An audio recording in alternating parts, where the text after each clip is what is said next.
Sheila, garo gusto kong magsali sa Miss Universe. Total, magayon ako. Dagdag mo pa dyan ang rampa ko na aapo doon kong kikikwalk.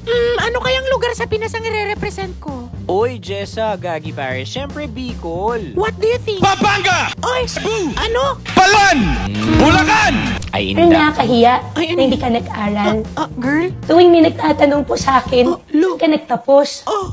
Saan ka nag-aral? Ma'am Karen, Palpal ka si Jess ako. Bad trip talaga yun sa mga day nag-aadal. O magturukaw na tama karahan na kita. Kasubag ko pa nagkakarala kada ang tulak ko. Hay. Alam, maanggutan tayo niyan. Lola, mga alaga ko po yan. Babahugon ko at san. Ay, ray ni Ina iyan. Ay, nagmuda. May mga pinagmanahan talaga ka mo.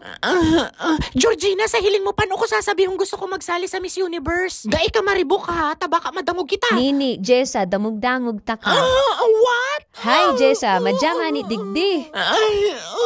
Akala mo, lingaw na ako. Ning ano po? Pumundo ka, tagabos ning subject mo, bagsak, gabos line of 7. Inuton mo muna ang pag-aadal mo ni.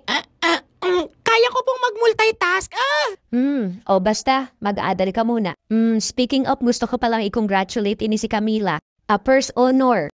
O Sheila, anong plano mo sa buhay, gusto ha? ko po siya makita. Gusto ko po makita sa mata Ay, niya. wow, Sheila. O, at least may plano ka. O, manini, may kuyumad gadigdi o halion, ha? Tiri ko na pati alikod mo, straight body yan. Basta proud ako sa Indogabos, tagabos ka mo, magagayon. Girl, gabos daw kita magayon. Tanggap na ako. Kaya nga ni po gusto ko mag-Miss Universe. Jessa, no. Dahil ako ang Ma-Miss Universe. Ay, sus. Nay! Ay, grabe.